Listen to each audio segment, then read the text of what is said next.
binigay mo sa amin. We truly believe, Father God, you are in our midst, O God. Ikaw ang mangungusap, ikaw ang dadali sa amin, Panginoon. Sa lahat ng aming maririnig, walang ibang madadakilang papapapulihan, kundi ang pangalan mo lamang. Pagpalain mo, Diyos, sa umagang ito, lahat ng makamay na nagkaloob at nagbigay ng alamang handog at ikapu para sa iyong gawain. Ibalik mo ito sa kanila, Panginoon God, at patunayan mo ang pangako mo sa iyong salita na ibabalik mo ito ng siksik, librig at nagumapot na pagpapala. Salamat po, Ama, at naway patuloy na ikaw lamang ang aming napapulihan sa mga magitan ng kulog nito. Ito po ang aming dalangin at binabalik sa iyong papulit magsamba sa pangalan po ng aming Panginoong Jesus. Amen. Palakpakan po natin ang ating Diyos sa tulaw. Hindi ako naisipin.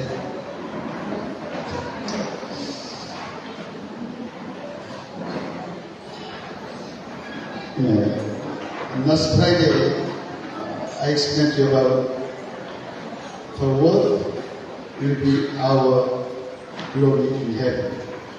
Nung Biyernes ka po ay paliwanag sa ating na yung salita ang ating magiging kaganatinan doon sa langit.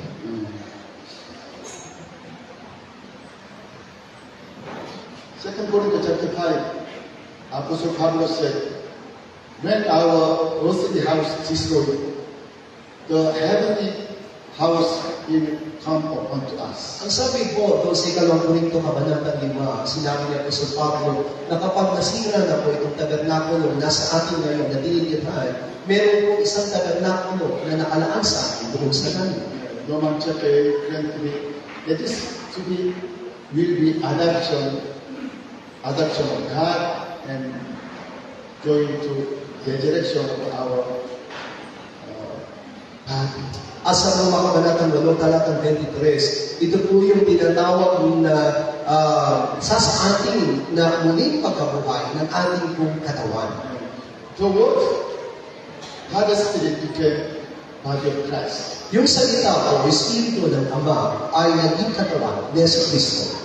And Jesus said, destroy this temple, said, destroy my body, it will be ready for within 3 days. At sinabi ng ating Panginoon Jesus sa kanyang mga salita na wasakin ninyo ang templo ito na ang tinutukoy niya kanyang kanyang katawan, ngunit sa ikatlong araw, iting muli mabubuhay. He said, my heart is Father's house. At sinabi niya mismo na aking katawan ay tahanan ng Ama.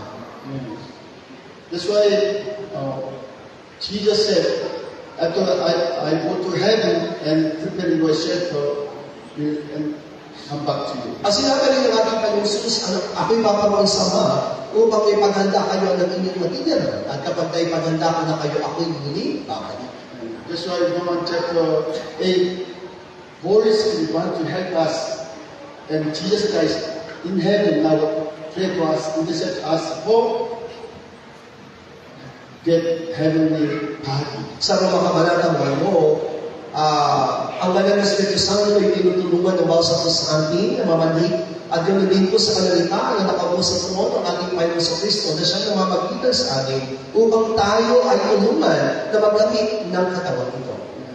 We have to follow Jesus Christ, like Jesus Christ. The word of God became His flesh, and that He did from this, and that He glorified. Now we sit on the throne of God with glory. Ang bawat sa atin ay kailangan matulad sa ating Panginoon sa Kristo na kung saan ang salita ay nagkatawang tao, siya'y namatay at muli nabuhay, ngunit umakyat doon sa langit at nakaupo ngayon sa trono. Amen. 2 Corinthians chapter 4 verse 6. Ikaw lang Korinto, kabanata 4, talata po natin. Sorry. Sabay-sabay po natin babasahin, ikalawang Korinto, kabanata 4, talata po 6. Yamang ang Diyos ang nagsabi, magniningning ang ilaw sa kadiliman, na siyang nagniningning sa aming mga puso, upang magbigay ng liwanag ng pagkakilala sa kalwalhatian ng Diyos sa mukha ni Yesu Cristo. Apostle Paul said, in the first day, God created the light of light, let there be light. Ang sabi nga po, doon sa unang paglikha ng Diyos ay magkaroon ng liwanag at nagkaroon nga ng liwanag. Apostle Paul said, that light is the light of the knowledge of the glory of God in the name of Jesus Christ. At alam niyo ba na hindi tinutukoy ni Apostol Pablo na kaliwanagan na siya lumiliwanag sa kalwalhatian sa mukha ni Kristo. First day, God sent to us through light, the glory of God through Jesus Christ. Sa unang araw pa lamang ay pinagkaloob na sa atin ng Diyos ang liwanag na iyon. At ang liwanag na iyon ay ang kalwalatian ng Diyos na nasa mukha ni Yesu Kristo.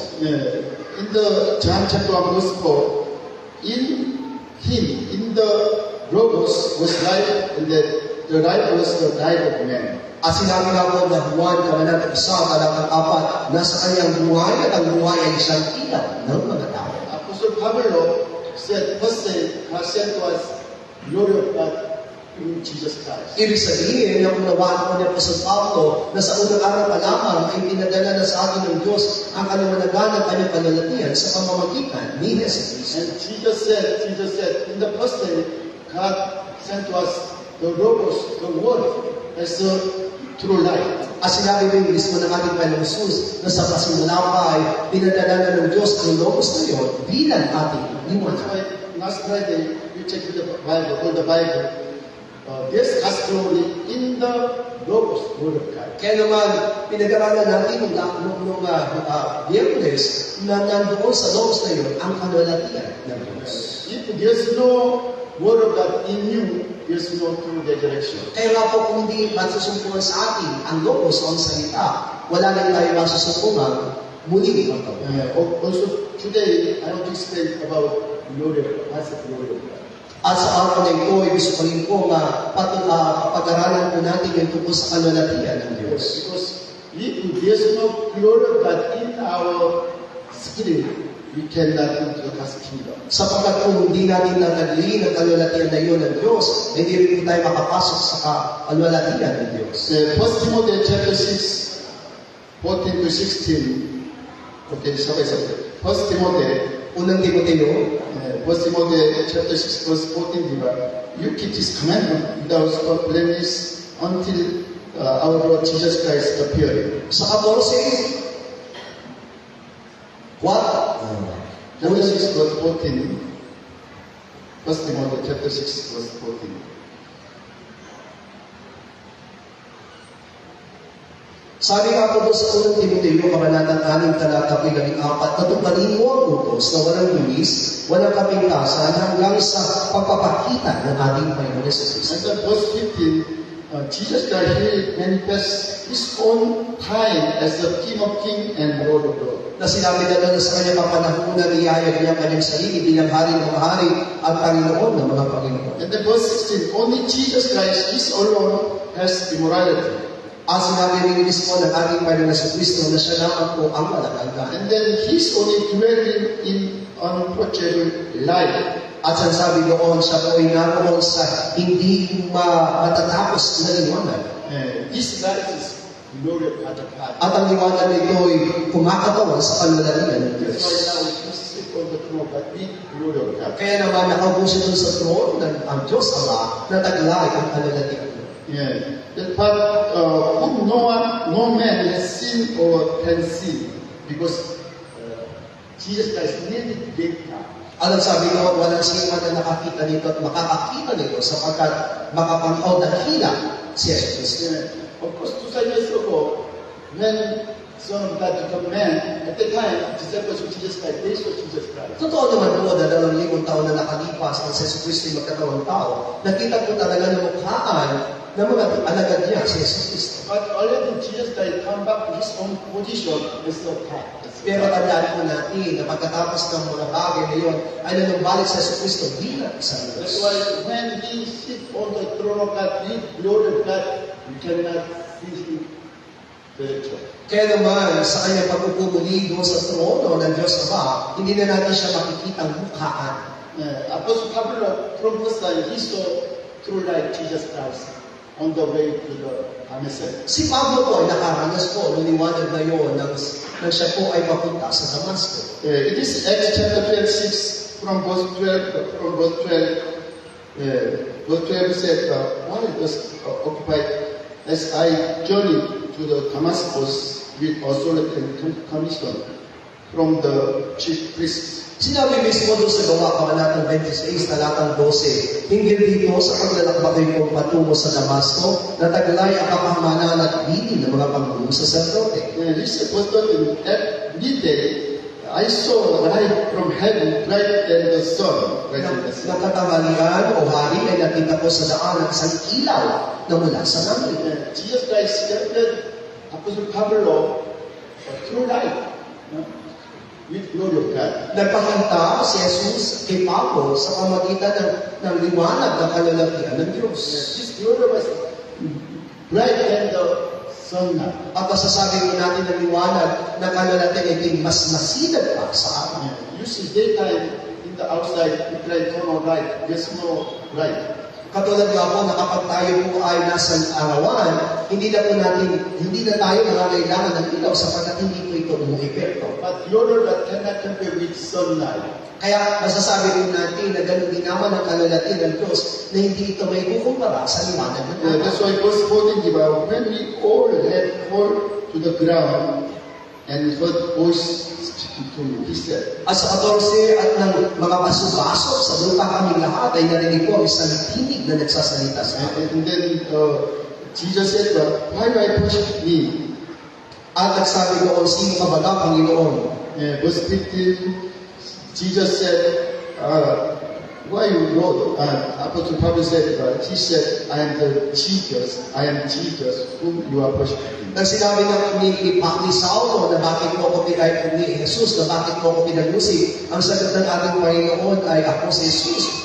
When Apostle Paul he saw the glory of God in Jesus Christ, he lost his sight and then fell down the ground. Kaya po na makita ni Pablo, yung kalunting, yung kaglain ng ating Panginoon Jesus, ay nawala lahat ng kanyang paningin. Even though Apostle John, Revelation chapter 1 verse 17, when Apostle John saw the glory of God in Jesus Christ, he fell. I fell at his feet as dead man. At yan din ang naging kablansa ni Apostol Juan nang makita niya yung pong liwanag na kalalating sa mukha ni Jesus, siya po yung napasabasok sa lupa. Ezekiel chapter 1 verse 20,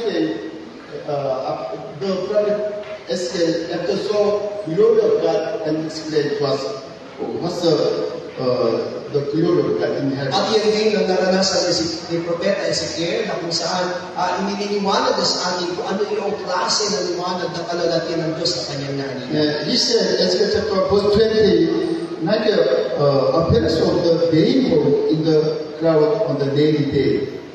At yun ang sinabi niya doon na ito'y anyo ng baghari na nasa alapaap sa kaarawan ng ulan sa Ezekiel 1:28. Very beautiful and bright like a light. That is glory of God. Ito'y napakaganda at tunay na makulay na kalalatian ng Diyos.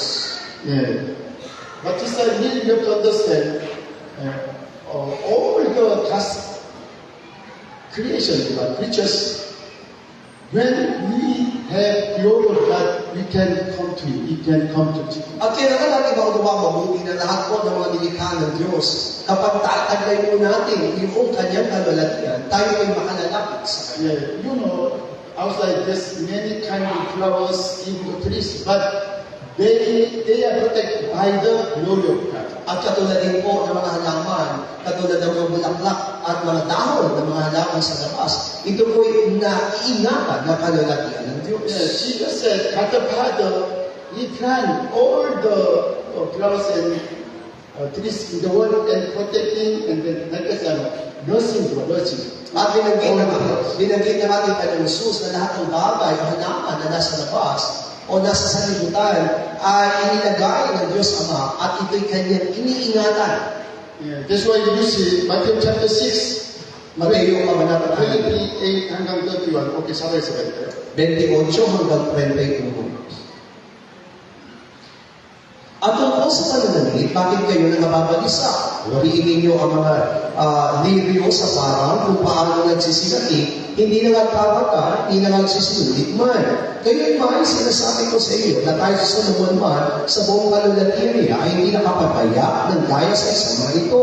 Ngunit kung pinararamdaman ng Diyos ang ganito ang damo sa para, na ngayon ay buhay at sa kinabukasan ay inagapong sa kanan, hindi ba lalong-lalo kayong mararamdaman niya o kayong kakaunti ang pananampalataya? Kaya huwag kayong mga balisa o magsabi, ano ang aming kakain, o ano ang aming inumin, o ano ang aming darating. Now Jesus said about Solomon's glory.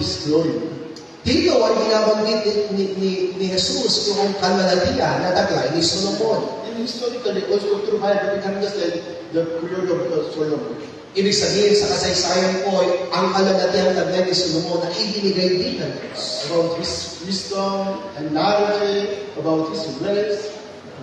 Maging ang kanyang karunungan o kaalaman at maging ang kanyang kayamanan ay galing sa But Diyos. all kind of his glory cannot compare with glory of the outside of things. Pero ano man ang kalalatian na taglay ni Solomon ay hindi mayahambing sa kalalatian nasa sanlibutan. Because Solomon's glory is own glory, but all the creatures of glory is from God of God. Sapagkat ang kalalatian na taglay ni Solomon ay ang kanyang sarili na kalalatian, samantala ang lahat ng mga kalalatian linikha ng Diyos sa sanlibutan ay kalalatian ng Diyos. That's why Jesus said, you are God's children. Why you don't understand glory of God, how much it loves you? Iyan ang dahilan kung bakit sinabi ng ating Panginoon Jesus na kayong mga mananampalataya at hindi nyo naunawaan mabuti kung gaano yung pag-ibig ng Diyos Ama sa inyo. Why still are you worried about your eating and drinking, about your shelter? Na kung bakit kayo nababalisa sa lahat ng inyong kakanin, darating at itirhan.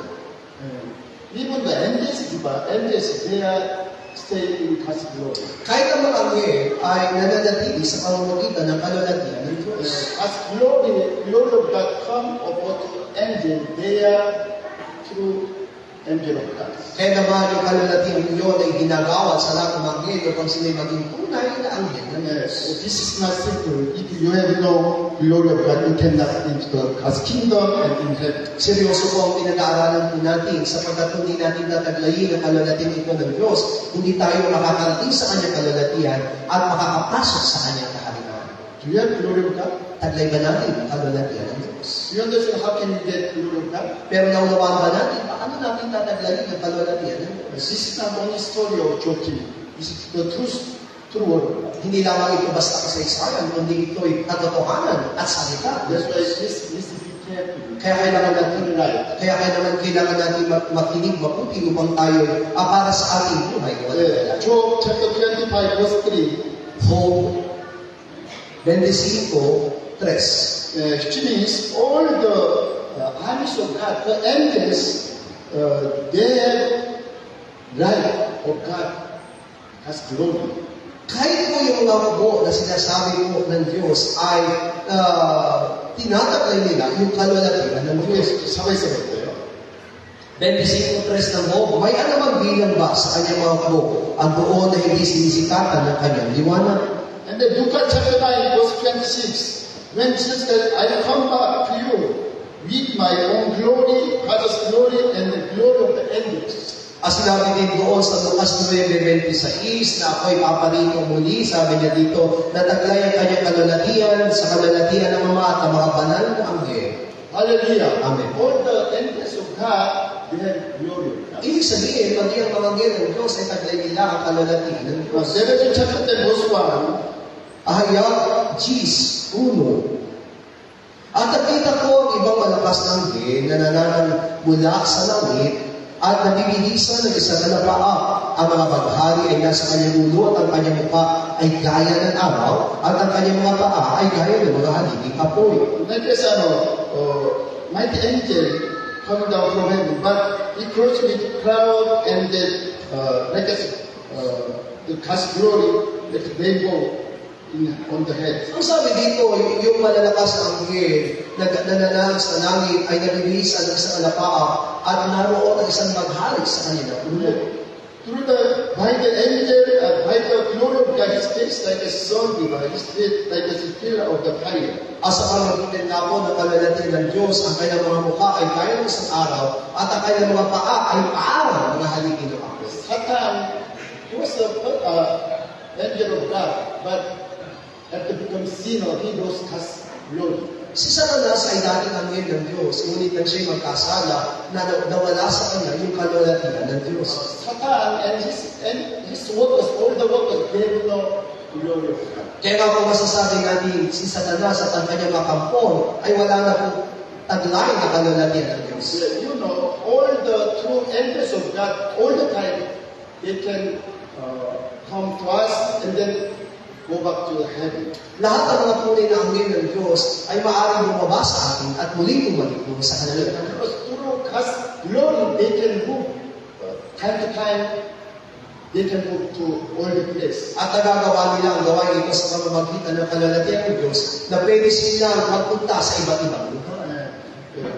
For example, the glory of God is like a passport of the angels and of us. Kaya nga po masasabi natin na yung kalwalatian ng Diyos na yun ay parang pasaporte na ginagamit nila upang sila'y makapalito sa atin. What's the most high speed in the world? That is sunlight or sunlight.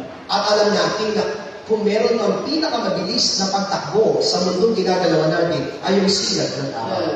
By the glory of God, and then only within short time, you can come here and come back to Father. Kaya naman ang anghel ay madaling pumalito sa atin sa pamamagitan ng kalwalatian ng Diyos. Ganon din kabilis na babalik sa Kanya. But Satan, after those has glory, he cannot come back to heaven. Samansalang si Satanas na mawala sa kanya ang kalwalatian ng Diyos ay hindi na siya maaaring bumalik doon sa kalalitan.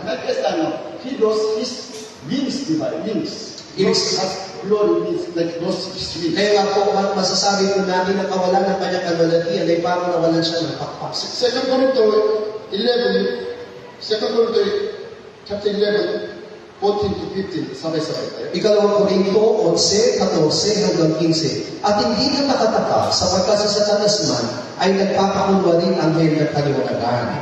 Hindi malaking bagay nga na sa kanyang mga ministro naman ay magpakunwa rin na waring ministro ng katwiran na ang kanilang wakas ay masasang-ayon sa kanilang mga gawa. Satan, after he lost his glory, he started deceiving like the angel of God. Ibig sabihin, si Satanas matapos mawala sa kanya yung kalwalatian ng Diyos, ang ginagawa niya po ay nandadaya siya na parang anghel ng kaliwanagan. Please do not be deceived by Satan because he has no glory of God. Pero huwag tayo magpapadaya kay Satanas sapagkat wala siyang taglay na kalwalatian ng Diyos. Just try to deceive him is the light, the angel of the light, glory of God. Ang ginagawa lamang po niya ay nandadaya siya at nagpapanggap na anghel ng kaliwanagan. Also, verse 15 says, but today many ministers of the Satan also try to transform themselves ministers of righteousness. Pero dito din sa 15 ay meron din mga ministro na nagpapanggap na waring ministro ng katwiran. That's why all the time I told you, you need to be careful to hearing some other message from outside. Yan ang dahilan kung bakit pinag-iingat ko kayo sa inyong mga pinakikinggang mga pangangaral sa labas ng iglesia. It's very simple. When you hear their message, they are boasting their own self-diva, that is already belong to him. Sapagkat kapag ang naririnig yung nating mensahe ng mga nangangaral, ang ipinagmamalaki nila ay ang kanyang mga sariling katwiran o sariling kakayanan, ibig sabihin itong kanyang katwiran ay galing kay Satanas. One day it will be Satan's true workers. At darating yung araw, silang tunay na magiging maggagawa ni Satanas. Isaiah chapter 43 verse 7 says, God said, I have created for my glory. He said to us. Isaiah 43 verse 7. Sinabi nga po sa Isaiah 43, talata 7, sabi niya, tinatawag sa aking pangalan at yung aking nilikha ay aking kalwalatian. Hallelujah. But in the Garden of Eden, we have lost our glory of God. Tandaan natin na nawala yung kalwalatian ng Diyos sa atin doon sa hardin ng Eden. This is Romans chapter 3 verse 23. All have sinned that fall short of glory of God. Kaya naman sinabi doon sa Roma Kabanatang 3, talatang 23, ng lahat ay hindi nakarating sa kalwalatian ng Diyos. Thanks, Father, because He sent to us His Son Jesus Christ to recover His glory from us. At salamat sa Ama sapagkat ipinadala niya ang kanyang hukom na anak sa atin upang manubalik ang kalwalatian kaluwalhati ang iyong na That's nasa. why this time we have to believe that how can we become a glory of God? Yan ang dahilan kung bakit ang dapat natin pagsumikapan dahil ay paano may babalik yung kaluwalhatian sa atin. There's no other way, only one way. When we obey the word of God, we can get glory of God. At walang ibang paraan para may balik ang kaluwalhatian iyon kundi ang pagsunod sa kanyang mga salita. Yeah, because in the Logos, the word of God is glory of God. Sapagat nandun sa Logos, nandun sa salita, ang kaluwalhatian ng Diyos. You see, Jesus said, I am the true life. Why? Because the word Logos became his flesh. Kaya naman sinabi ni Jesus na siya ang tunay ang naniwanag sapagkat iyong Logos ko na Espiritu ng Diyos ang naging katawan ni He Kristo. said, when I stay in the word, I am true life. Why? Because the word became his flesh. Kaya naman sa pananatili niya sa sanlibutan ay nananatili siyang liwanag. Bakit? Sapagkat yung Logos ang kanyang naging katawan. Yeah, First John chapter 2. Unang buwan, kabanatang Yeah, 2. First John chapter 2, from verse 3. Okay, let's see. By this we know that we know him if we keep his commandments. Versikulo 3, ganito'y nalalaman natin na siya'y ating nakikilala kung tinutupad natin ang kanyang mga utos. Yeah. When we keep his commandments, that is we know who Jesus Christ. Ibig sabihin, nagpapatunay lamang na kilala natin sa Jesucristo kung tinutupad natin ang kanyang mga utos. But if we say, I know him, I know Jesus, but does not keep his commandments, we are lying. There's no truth. Pero ang nagsasabi na kilala ko siya at hindi tinutupad sa kanyang mga utos ay sinman. Yeah, but whoever keeps his words, truly his love of God is perfect within him. Tatapat ang sino ang tinutupad ng kanyang salita, tunay na sa kanya'y naging sakdal ang pag-ibig ng Diyos. And this we know that we are in Christ Jesus. At dahil dito'y nalalaman natin tayo nasa Jesucristo. This time we have to understand, truly we can know we are in the glory of God. Unawain natin mabuti na lahat ng ating binasa ngayon, kung tayo na kay Jesucristo, tayo ay nasa kaluwalhatian ng Diyos. Verse 6, sabi-sabi tayo. Versikulo 6, ang nagsasabing siya'y nananahan sa kanya, ay nararapat din naman lumakad na gaya ng inilakad niya. Hallelujah. Yeah, we have to really follow Jesus Christ. Ibig sabihin, kailangan naroon ang pagsunod natin kay Jesucristo. Yeah, verse 7, you know, verse 7 meaning, yeah, what's the old, why Apostle John said, old commandments, which you have from the beginning. Why? What's the meaning?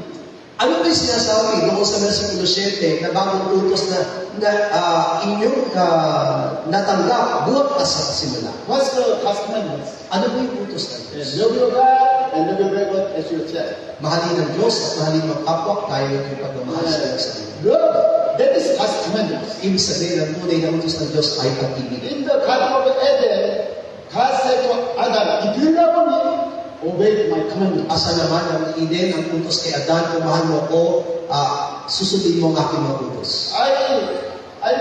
I prevent this fruit not of good and evil, but if you love me, do not touch, do not eat this fruit. Maaaring nilagay ko ang puno na ito na nagbibigay ng kaalaman sa mabuti at masama. Pero kung iniibig mo, hindi mo hahawakan o kakanin ang bunga nito. But by the Satan, who's Satan, deceiving, he is working like as a light of God, God's glory. But he has no glory of God.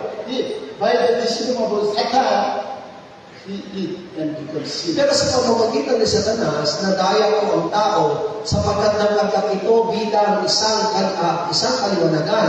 Kaya naman nang madaya niya ang tao, ay nawala yung panlalatihan ng Diyos. God said to Cain, love your brother, but he did not keep his commandments. He killed his brother. Sinabi ng Diyos kay Cain na mahalin mo ang iyong kapatid, pero hindi niya minahal ang kanyang kapatid, kaya naman hindi kanya pinatay. From the beginning, in the garden, God said to us, love your God, love your neighbor. Ibig sabihin sa kasimula pa ay naging utos na ng Diyos sa atin, mahalin mo ang Diyos at mahalin mo ang iyong kapwa. And verse 8 about new commandments I taught you, but these things already darkness passed away and true light already shining to you. Sinabi dito isang bagong utos ang sinusulat ko sa inyo, bagay na tunay sa Kanya sa inyo, sapagkat ang kadiliman ay lumilipas at ang tunay na ilaw ay lumiliwanag na. You know, this is Jesus said, now I am giving to you new commandments. I write to you. This from this time, the true life, the glory of God, coming out to you. come to you. Come. Ibig sabihin po nito, nung sinabi po ng Diyos na natin ay ng Jesus na ibinibigay ko sa inyo yung bagong utos, ang ibig sabihin po nito, ibinibigay ko na muli sa inyo ang kalagayan. Yeah, he said, because the darkness has reigned, the true light, the glory of God, come out from Jesus Christ. Sapagkat nawala na yung kadiliman na sa pamamagitan ng Jesus Kristo, muli pabalik sa inyo ang kaliwanagan. That's why you can choose. Belong to glory of God, belong to great one, Satan. Kaya naman mamimili tayo ngayon, gusto ba natin mapabilang sa tunay na liwanag na si Kristo o mapabilang sa huwad na si Satanas? Verse 9, okay, sorry. Versikulo 9, ang nagsasabi siya'y nasa liwanag at napupuot sa kanyang kapatid ay nasa kadiliman pa hanggang ngayon. Verse 10, okay, sorry. Versikulo 10, ang umiibig sa kanyang kapatid ay nananahan sa liwanag at sa kanya'y walang anumang kadalahinan ng ikatigiso. He who loves his brother abides in the light because he obeys the commandments. Sabi doon na nagpupot sa kanyang kapatid ay nasa kadiliman pa hanggang ngayon. Verse 11. 11. Ngunit ang nagpupot sa kanyang kapatid ay nasa kadiliman at lumalakad sa kadiliman at hindi niya na nalaman kung saan siya naparoon sapagkat ang kanyang mga mata ay binulag ng kadiliman. When we obey His commandments, when we love each other, love God, love each other, we are in the glory of God. Sapagkat kung tayo po ay tunay na nananatili doon sa susunod sa salita ng Diyos, pag-ibig sa Diyos at pag-ibig sa ating kapwa, nananatili tayo sa kanyang kalulatian. Only God's true love. Sapagkat ang Diyos naman ang tunay na pag-ibig. We have no love. Wala tayong pag-ibig. But when we die old man, Jesus Christ, when He given us, we can love each other. Pero kapag namatay na yung ating lumang pagkatao, si Kristo ang namuhay sa atin, babalik muli yung pag-ibig na yun sa atin. Because before our old man died, when we must stay still in the old man, he loved only myself by family, myself and myself. Sapagkat bago mamatay yung ating lumang pagkatao, wala naman talaga tayong iniibig, kundi ang ating sarili, yung lahat ng panig sa atin. But when we overcome our old man, Jesus Christ can live in us, we can love each other. Pero kapag napagtagumpay na natin yung ating lumang pagkatao, maaari na natin mahalin ang bawat isa. We can love each other by the true love of God. At mamahalin natin ang bawat isa sa pamamagitan ng pag-ibig din ng Diyos. Do not believe in your old man, there's no true love. Huwag po kayong maniniwala sa inyong lumang pagkatao sapagkat walang tunay na pag-ibig niya. Deuteronomy chapter 21, verse 24. Pahayag 21-24. Okay, 24 hanggang 27. Hanggang 27. At ang mga bansa ay lalakad sa pamagitan ng liwanag nito. At ang mga hari sa lupa ay magdadala ng kanilang karangalan sa loob niyaon. At ang mga pintuan niyaon ay hindi ilalapat kailanman sa araw, sapagkat hindi magkakaroon doon ng gabi. At dadalhin nila sa loob niyaon ang karangalan at kapurihan ng mga bansa. At hindi papasok doon ang anumang paraan, ang anumang bagay na karungan duman, o siyang gumagawa ng kasuklan-suklang o ng kasinungalingan, kundi yaon lamang ng mga nakasulat sa aklat ng buhay ng Kordero. Verse 24, all the nations of those who sin shall walk in it right. Ang sabi doon ng lahat ng bansa na lalakad sa pamagitan ng liwanag nito, they are like as kings of the earth, kings of the earth. sila ang mga hari sa lupa. Who is the kings of the earth? Not over the outside king. These kings means those who join to first direction. Yung mga hari ng lupa na ito ay hindi po yung mga hari ng sanlibutan, kundi ito po yung mga nakasama sa unang muling pagkabuhay. Those who join to first direction, they will king in Jesus Christ in the God's kingdom. Kaya po sila ay tinatawag na mag-ahari kasama ni Jesus Kristo doon sa kaharian ng Diyos. Because they already overcome, already they are victorious. That's why they can bring their glory and honor and into the new Jerusalem. At dahil po sila ay naging matagumpay na, tatanggap na sila ng karangalan at kalalatian at papasok na sila sa bagong Jerusalem. And the verse 20 shows that they shall bring the glory, the honor of the nations and into it.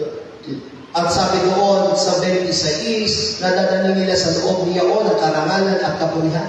All the angels, those who have the glory of God, they can stay in heaven. Kaya nga po lahat ng anghel na nananatili, pinapanatilihan ng kalalatan ng Diyos ay pwede din manatili sa kalangitan. But Satan and his workers, when they disobey to God, they lost has glory. Samantalang si Satanas at ang kanyang makampon ay magkasala laban sa Diyos na wala na po yung kalalatian yun ng Diyos. Only they try to listen to us as the right of the angels. Kaya naman ang ginagawa na lamang nila ay nagpapanggap sila bilang anghel ng kaluwalhatian. Today, we need true glory of God by the word of God. Ang kailangan natin ngayon ay ang kaluwalhatian ng Diyos sa pamamagitan ng kanyang salita. Because only those who have the glory of God enter into the heaven as kings. Sapagkat yan lamang may kaluwalhatian ng Diyos ang pwede makapasok sa buhay na walang at sa arian ng Diyos. And then verse 27 said, their name is in the book of the life. Asa 27, sila ay mga nakasulat na kung sa aklat ng buhay. When we obey to the truth God, already our name is in the book of the life. Ibig sabihin, sa pagsunod natin sa katotohanan, ang ating pangalan ay nagsusulat na doon sa aklat ng buhay.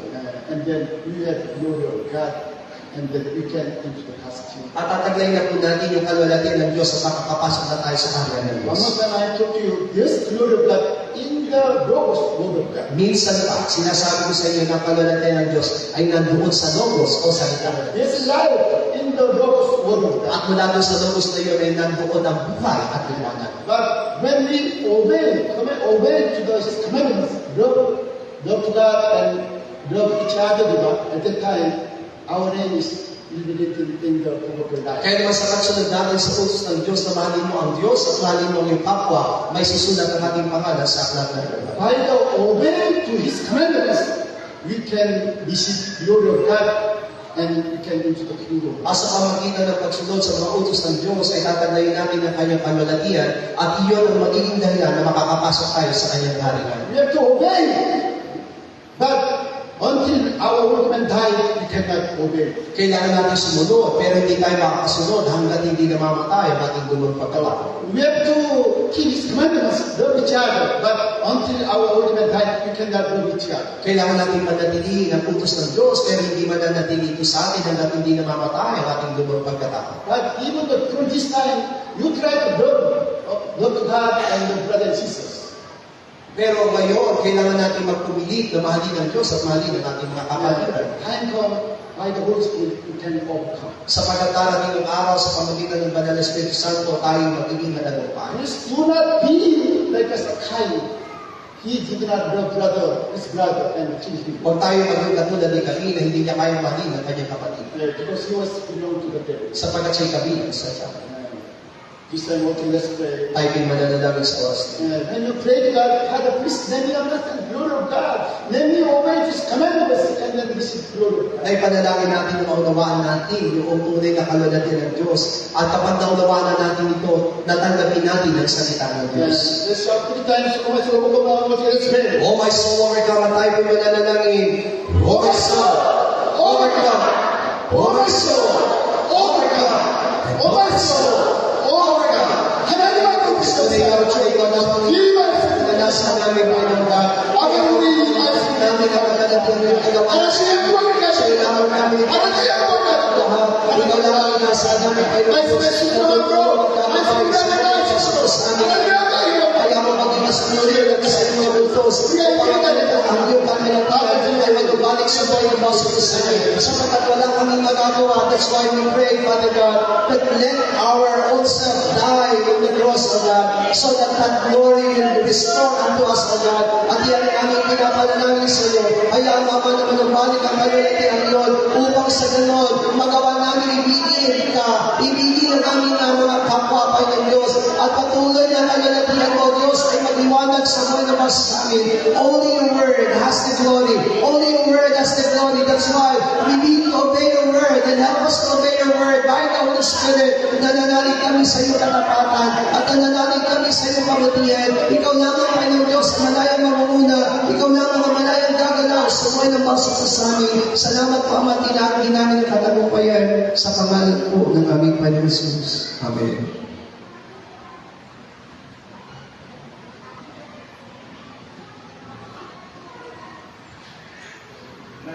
Matthew chapter 4. Mateo kabanatang 4. Mateo kabanatang 4. Talata po ay 16. hanggang 22.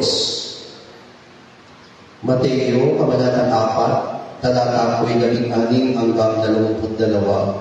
Ang bayang nalulugmok sa kadiliman ay nakakita ng dakilang ilaw. Asa na nalulugmok sa pook at lilim ng kamatayan ay lumiwanag sa kanila ang ilaw. Mula noon ay nagpasimulang mag-aral si Jesus at magsabi, "Mangagsisi kayo sapagkat malapit na ang kaharian ng langit." Sa paglalakad sa dakilang dagat ng Galilea ay nakikita siya ng dalawang magkapatid, si Simon na tinatawag na Pedro at si Andres na kanyang kapatid, na iniuhulog ang isang lambat sa dagat sapagkat sila'y mga mamamalakaya. Sinabi niya sa kanila, "Magsisunod kayo sa hulihan ko at gagawin ko kayong mga mamamalakaya ng mga tao." At pagkakain, iniwan nila ang mga lambat at nagsisunod sa kanya. At pagkalakad sa dako noon ay nakakita niya ang dalawa pang magkapatid, si Santiago na anak ni Zebedeo at ang kanyang kapatid na si Juan. Sa dako nakasama si Zebedeo na kanilang ama, na nagsisipaghayuman ng kanilang mga lambat, sila'y kanyang ginawa. At pagdakay, iniwan nila ang tao at kanilang ama at nagsisunod sa kanya. Minsan pa, basahin din po natin yung sa Mateo, Kabanatang 16, talata po ay 24. Matthew 16, 24. Sabay-sabay po tayo na magkagayon sinabi ni Jesus sa kanyang mga alagad, "Kung sino may tao imitik, sumunod sa akin, ay tumanggi sa kanyang sarili at pasalin ang kanyang krus at sumunod sa akin." Amen. Obedience at the cross.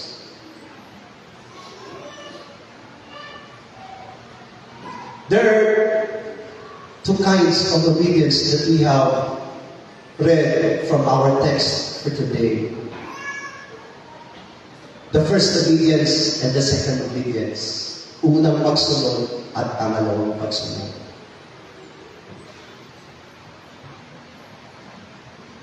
Actually,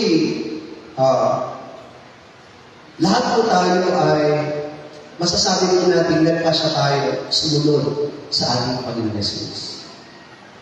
We're just like Peter and his brother, Andrew. Just like John and James. Who are both brothers and they follow the Lord Jesus Christ.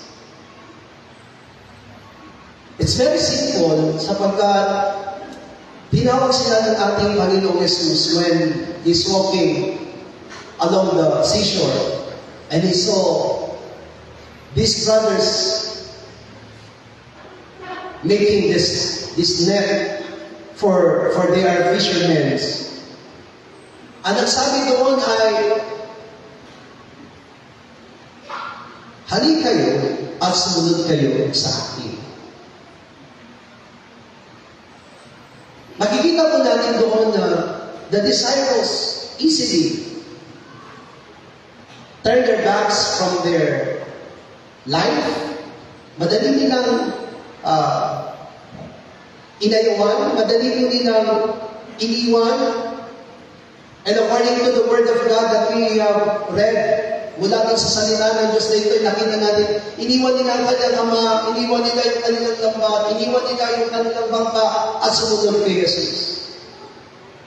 Which is really good. Amen po ba? Masasabi po natin napakaganda yung ginawa ng magkakapatid na ito, na sumunod sila doon sa aming Panginoon. But remember, it is not only 12 disciples who follow the Lord Jesus Christ. Kapag babasahin natin ang salita ng Diyos, there are 72 also disciples who came before the Lord Jesus Christ, who followed the Lord Jesus Christ, and also hundreds of people who follow the Lord Jesus Christ. Marami pong nagsisunod sa ating Panginoon. Just a quick. Kahit naman ng buwis si Levi, amin po ba, when the Lord Jesus Christ passed on His place, nung siya po'y dumaan sa lugar na kung saan naroon si Levi, and He said, "Come and follow me." They follow the Lord. At lahat po tayo na nandito ngayon, yan din po yung naging pasya natin. Yan din po yung karanasan ng bawat sa atin. Now that we are in the church, we follow the Lord.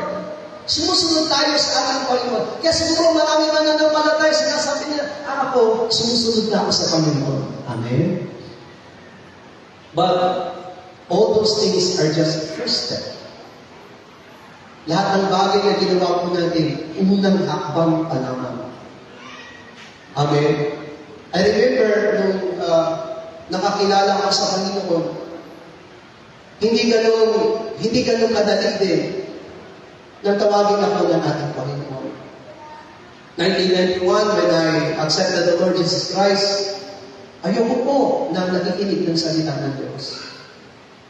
Actually, I persecute born-again Christians. I persecute Christians who are studying about the Bible. Ang sabi ko sa kanila, mga baliw ito mga to. But in my life, I saw myself righteous because I was a leader of a religious youth. Leader din naman ako ng mga kabataang makareligyoso sa simbahan.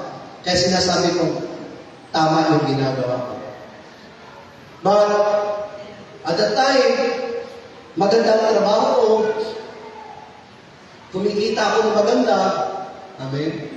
Ayos naman. Amen. May kita na ako, nakakapag-vision pa ako. Amen. Nakakainom ako ng alak ng libre. Hindi ako bumibili, hindi ako gumagastos. Libre din ang pulutan. Why? Because I am working at a restaurant at that time. So, maganda kasi iba yung sweldo ko, iba din yung sweldo ko sa restaurant, iba pa yung kita ko sa palengke, meron akong 10%, kapag namili ako ng 20,000, meron akong 2,000 na babalik sa akin, 10%, nabibigay sa akin ng tindahan. Pag namimili ako, hindi lang 20,000. Pag namimili ako ng alak, ng beer, hindi lang 20,000. Sometimes I order 140,000, 200,000 pesos. Napubos ko lahat yun. So, tignan niyo po kung gaano kalaki yung kita. Yung gaano kalaki yung kita. At paggabi po, pagka nagpag-closing po kami ng alas 12, lahat ng beer na hindi naubos, lahat ng beer na order na hindi na ilabas, iinumin po namin lahat yun. Happy. Ibig sabihin, may trabaho na ako, may pera pa ako, may bisyo pa ako. Okay? Hindi lang po ako nag-droga. Yan lang hindi ko ginawa talaga. Takot ako dyan sa droga. So, ganun ang buhay ko. Nakakapagbigay ako ng pera sa magulang ko, nakakasuporta ako sa kanila, pag uwi ako, may pera sila, may grocery pa. But one day, nawalan po ako ng trabaho. Umiiyak ko ako nung sinasabi ko sa sarili ko, sayang ang pera, sayang yung kita, bakit nawala ako sa trabaho? Dahil lang sa naigit sa akin yung kasamahan ko. Yung manager kasi, dalawa po kami, ako po ang nagmamanage ng kitchen because I am a cook. Ako po nagluluto ng mga pulutan. So, samantalang po siya ay manager.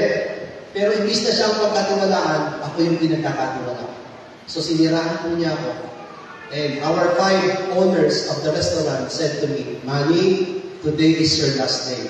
Wala po akong nagawa ano. Basta tanilisip ko na lang, wala na akong trabaho, wala na akong kita, wala na. But, I do not know the plan of God in my life. Hindi ko alam yung plano ng Panginoon sa buhay ko at that time. Umumi ako sa bahay namin, hindi ko alam, sasabihin ko sa tatay ko na wala na akong trabaho. Because I did not graduate. At that time, hindi pa po ako nakagraduate ng college. Second year college pa lang po natapos ko noon. So hindi pa alam kung saan ako mag-a-apply. Saan ulit ako mag-a-apply. Ang ganda na ng trabaho ko. So yun lang yung first experience ko na work. So hindi ko masabi sa tatay ko kung paano, kung wala na akong trabaho. But at that day, amin po ba, that afternoon, my father said to me, sabi sa akin, Manny, maghiram ka ng mga upuan sa mga kapitbahay kasi wala naman tayong upuan na marami at may Bible study dito mamayang hapon. Tignan niyo po. Sa uuwi ko pa lang po, nawalan ako ng trabaho, nagkaroon ng Bible study sa bahay. Sabi ko, bakit may Bible study? Ang tatay ko po, Iglesia ni Cristo.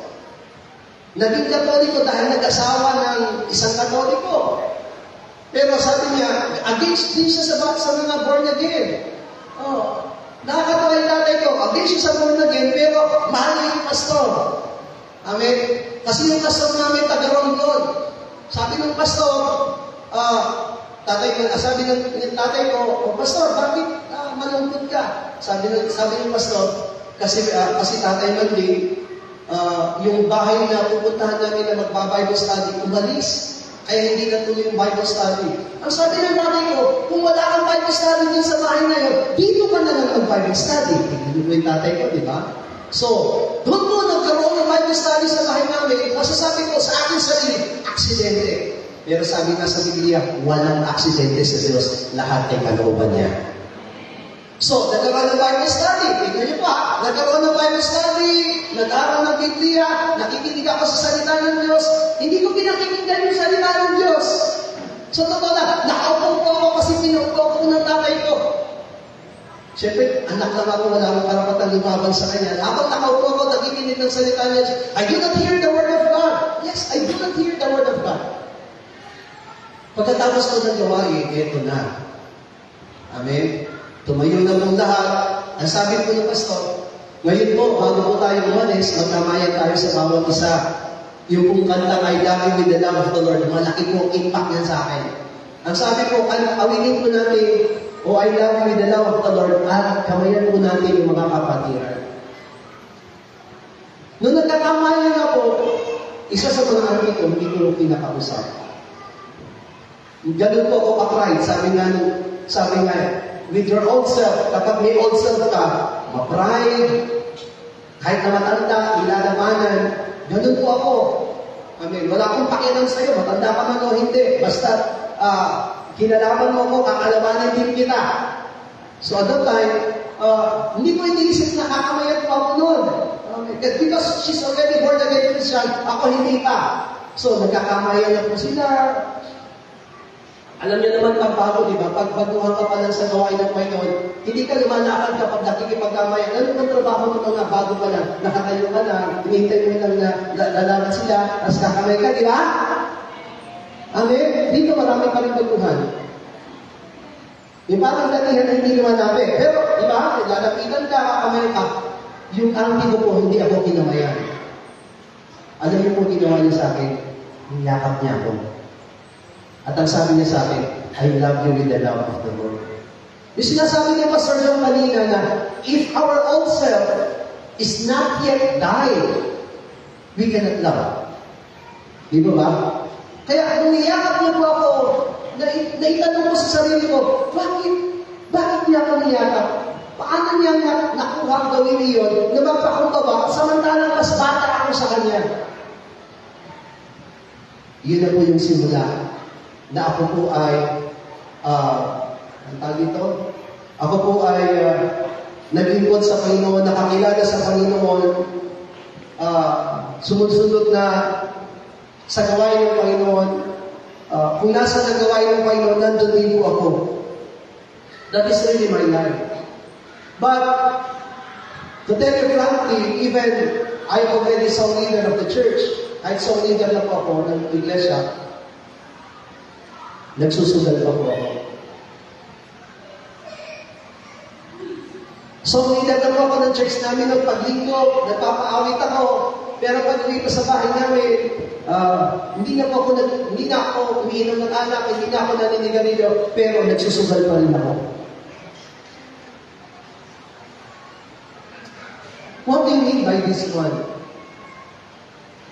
Church, when we are in Carolan about the pastor seminar and worker seminar, I really understand about the cross, the message of the cross of Jesus Christ. Why the Lord Jesus Christ, nung isang araw, si God nagtanong din sa akin about the cross, about the message of the cross. At sinabi ko sa kanya na, ang sabi ko sa kanya, tandaan mo, na ng ating Panginoon Jesus, bago pa lamang likhain ng Diyos ang tao. Jesus Christ, who is the Logos, is with God, planned already that He will come on this earth. And that plan is for Him to experience death, mamatay, maranasan ang kamatayan. And it became the grace to all men who are sinners, sa lahat ng mga tao na makasalanan. Lahat po tayo, hindi karapat-dapat. We are not really worthy. Pero, salamat sa Diyos sapagkat nakuha na natin yung unang step. Yung bungad na sinabi dito sa salita ng Diyos na binasa natin sa Mark chapter 4, verse 19 up to 22. Na katulad tayo ni Apostol Pedro, katulad na tayo ni Santiago, nung tinabi ng Panginoon na halika, sumunod ka sa akin, we come and follow the Lord Jesus Christ. But in John chapter 6, the Lord Jesus Christ explained about the bread and the wine. The bread that speaks about His body and the wine that speaks about His blood. And He said to His disciples at the time, nangungusap siya sa kanyang mga alagad, kapag binasa natin ng John chapter 6, sabi niya dito, whoever eats my flesh will have life. Amen? Ang binabanggit niya doon, pag minamang ko, na kailangan kainin niyo, you have to eat my flesh and drink my blood. And John chapter 6 said, many among His disciples turned back on Him and never followed Him. And at that time, He asked also His disciples and said, how about you, the 12 disciples? Kayo rin ba, ibig niyo bang umalis din? Ibig niyo rin bang tumalikod? And Peter replied, where can we go? Saan kami pupunta? You have the word that have eternal life. You have the word of eternal life. Saan kami pupunta? Kung titignan po natin, yung bagay na pinag-aaralan po natin sa umagang ito. The first step that the Lord Jesus Christ said, that you follow me, we have already followed. Ngayon, kabilang na tayo sa church. Ngayon, lahat na kayo gumagano, kabilang na kayo sa church. Pero pag nasa loob na tayo ng church, ito na yung sinasabi ng Bible sa atin. Sa Matthew chapter 16, verse 24, that whoever wants to follow me, sabi niya dito, should deny himself, carry his cross, and follow the Lord. Ito na yung sinasabi natin, obedience at the cross. Kasi lahat tayo nandito ngayon ng mga tao, ordinary men doesn't want burden. Ayaw natin ng burden. We want a good life. Amen po ba? Gusto natin magandang buhay. Siguro ganun yung iniisip ng maraming mga tao. Even the Israelites people, when the Israelites people were being called by the Lord, they follow. Nung nasa Egypto pa lamang sila, pinakitaan sila ng mga tanda at kababalaghan, nagulat sila sa ginagawa ng Diyos. That this God is really different. Amen? That's why when Moses commanded them, nung sinabi ni Moses sa kanila, tonight, every family should kill a one-year lamb and eat everything and put the blood, amen po ba? Ilagay yung dugo doon sa hamba ng kanilang mga pintuan. Every Israelites people obey it. Bagamat meron silang mga question. Amen? Naniniwala ko nung tayo naging unang mananampalataya, marami pa tayong question. Wala tayong alam sa salita ng Diyos. Hindi natin alam kung paano magbubukas ng Biblia. Amen? Baka na ngayon, hanggang ngayon, hindi pa rin tayo marunong magbukas ng Biblia. Pero natatandaan ko nung first time kong buksan ng Biblia, hindi ko alam paano binabasa. Pag sinasabi ng Pastor, Matthew chapter 16, verse 10. Hindi ko alam paano ba yun? Paano ba binubuksan? Paano ba binabasa? Hindi ko rin alam. So, ganun din yung mga Israelita at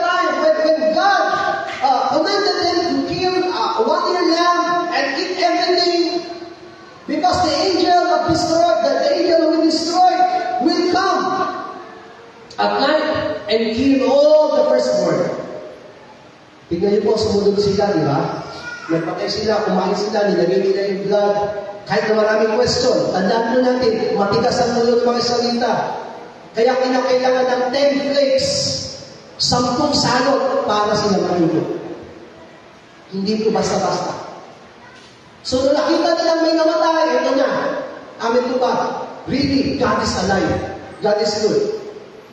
Ang masarap pa nito, before they went out from the land of Egypt, what happened? Ano po yung pinakamalaking nangyari bago sila lumabas ng Egypt?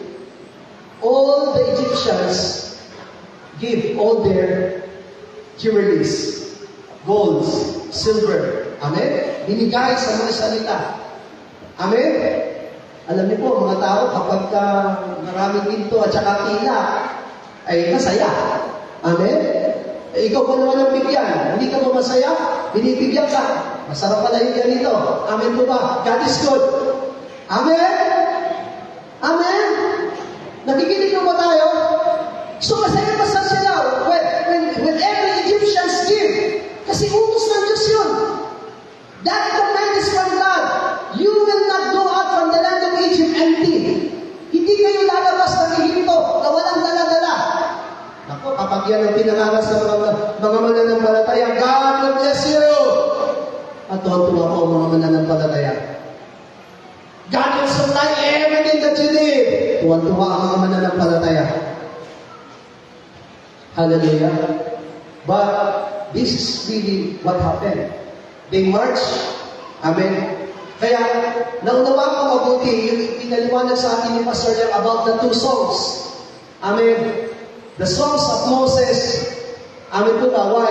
Because when the people of Israelites march outside the Egypt, they also sing. Kumanta sila. Amen? Kumakanta sila. Pero tandaan natin, that is only for song. Ang kailangan natin ay yung awit ng tagumpay na kapag nakapasok na tayo doon sa tunay na kapahingahan. Yung sinasabi sa book of Revelations, the song of those who are being having the sign of God. Sila lang yung nakakaalam ng songs na yun.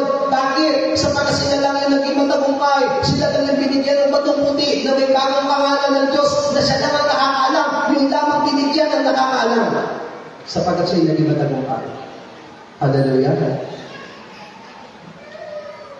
Kaya, kung titignan mo natin, the Israelites people, when they march, they thank the Lord because you have saved us. Amen po ba? Sino po dito nagpapasalamat, iniligtas siya ng Panginoon, magsabi ng amin. Masaya po ba kayo ngayon na kayo ay niligtas ng Panginoon? Hallelujah! Gaano kayo masaya? Amen? Kasi saya ba yan ang tumama ng 100 million pesos sa loto? Gaano kaya kataas ang tanong natin kung nanalo tayo ng 100 million pesos sa loto? Ay, ewan ko na. Amen? Gaano kaya kalaki yung libay natin kung meron tayo 100 million pesos ngayon? Ewan ko na. So these Israelite people, when they go out marching outside the Egypt, masaya po sila. Why? Because God had saved them. That is the first step. Tandaan po natin, wala pa ang command ng Panginoon sa kanila at that time. Hallelujah. Nung nakakilala tayo sa Panginoon Jesus, hindi pa rin natin alam ang salita ng Diyos. Kaya nga, ang saya-saya namin. Amen mo ba? Nung nakakilala tayo sa Panginoon, only enjoying everything. Amen mo ba? Hallelujah. Kaya ka, kung kumanta tayo ng this is the day that the Lord has made, masaya. Masaya tayo kapag sinasabi, amin ko ba na, I'm free, yes, I'm free. Masaya tayo. Pero nung dumating na po sila sa ilang, the Israelite people, Moses went up to the Mount Sinai to get the commandments of God. Nung kinuha ni Moses yung commandments, bago pa lamang maibigay yung commandments, the Israelite people already have an idol. Meron na po silang idol.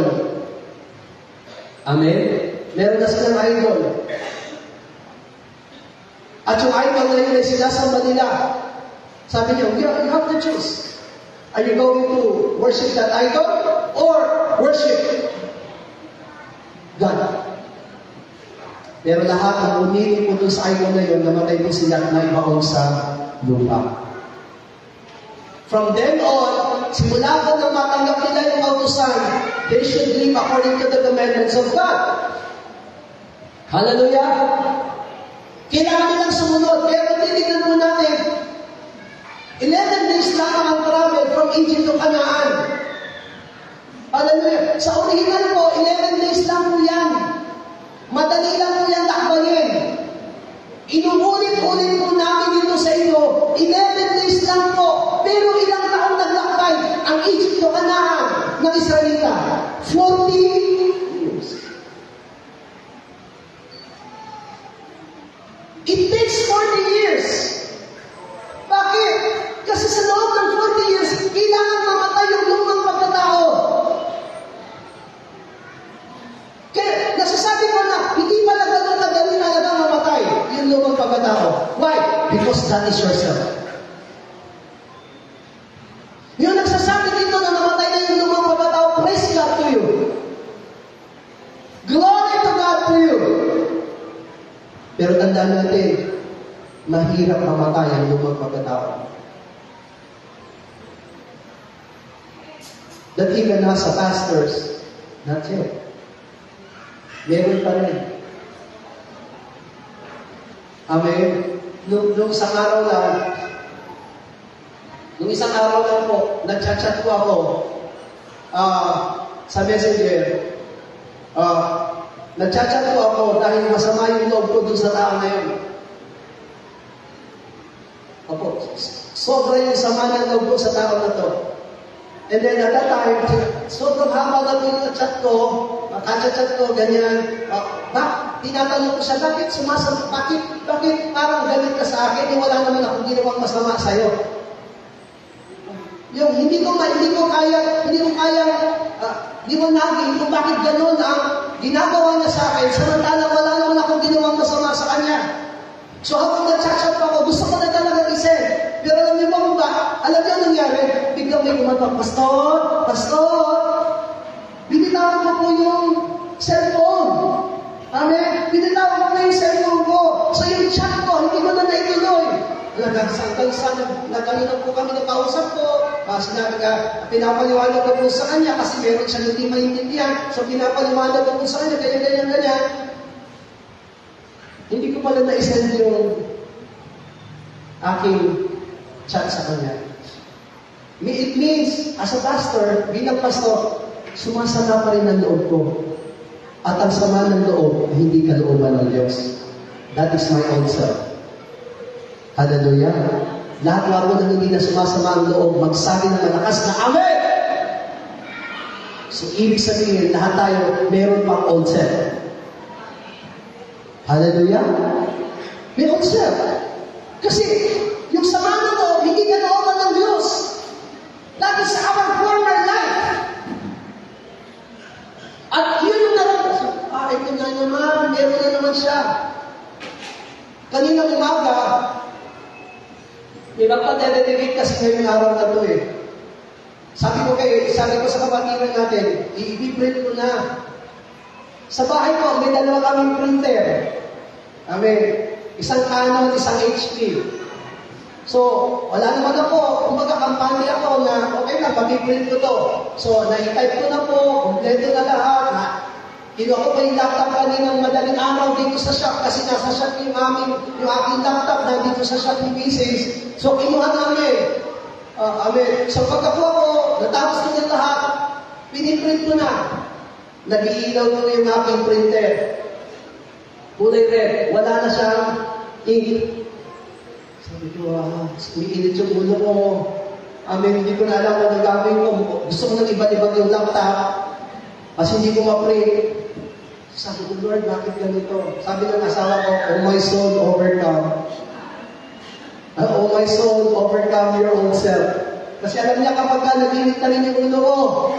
So sabi ko, meron tayo isang Sa printer, okay lang. Umano na ako, kumalma ako kasi may printer pa ako sa iba. Iniakyat ko yung, itinaas ko yung isang printer. Pero bago ko naiakyat yun, marami nakatambak. Nasa ilalim ng printer, so kailangan ko i-alis. Naasal na ako kasi oras na. Amen. Nagagalit ako kanina. Pero pinipigil ako sa sarili ko. Huwag mo kung hayaan magalit ako. Pero may galit na ako sa isipan ko. So, nung naiakyat ko na po yung naitaas ko na po yung printer, eto, ayaw mag-print. Meron siyang ink, pero ayaw mag-print. Sunugin ko na lang kaya ng printer na to.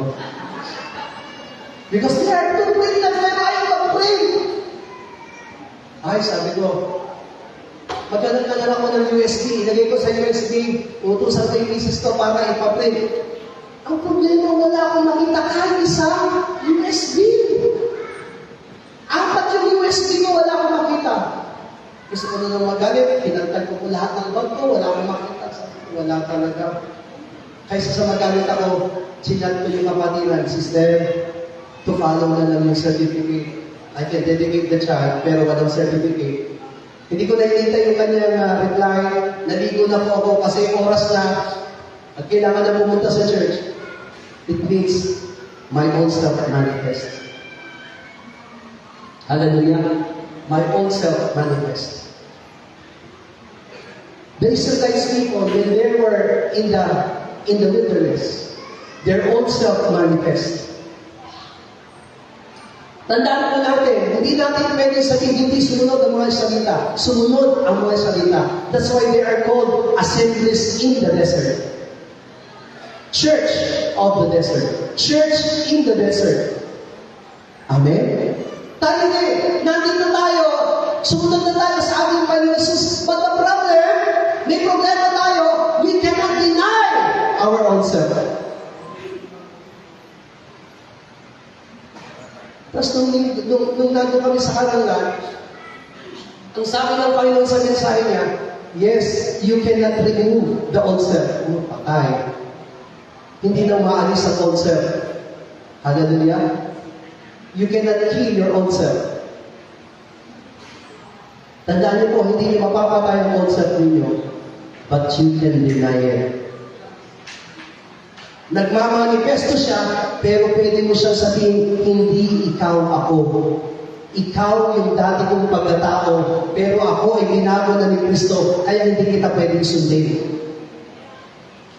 Battle is real. Totoo ang labanan araw-araw.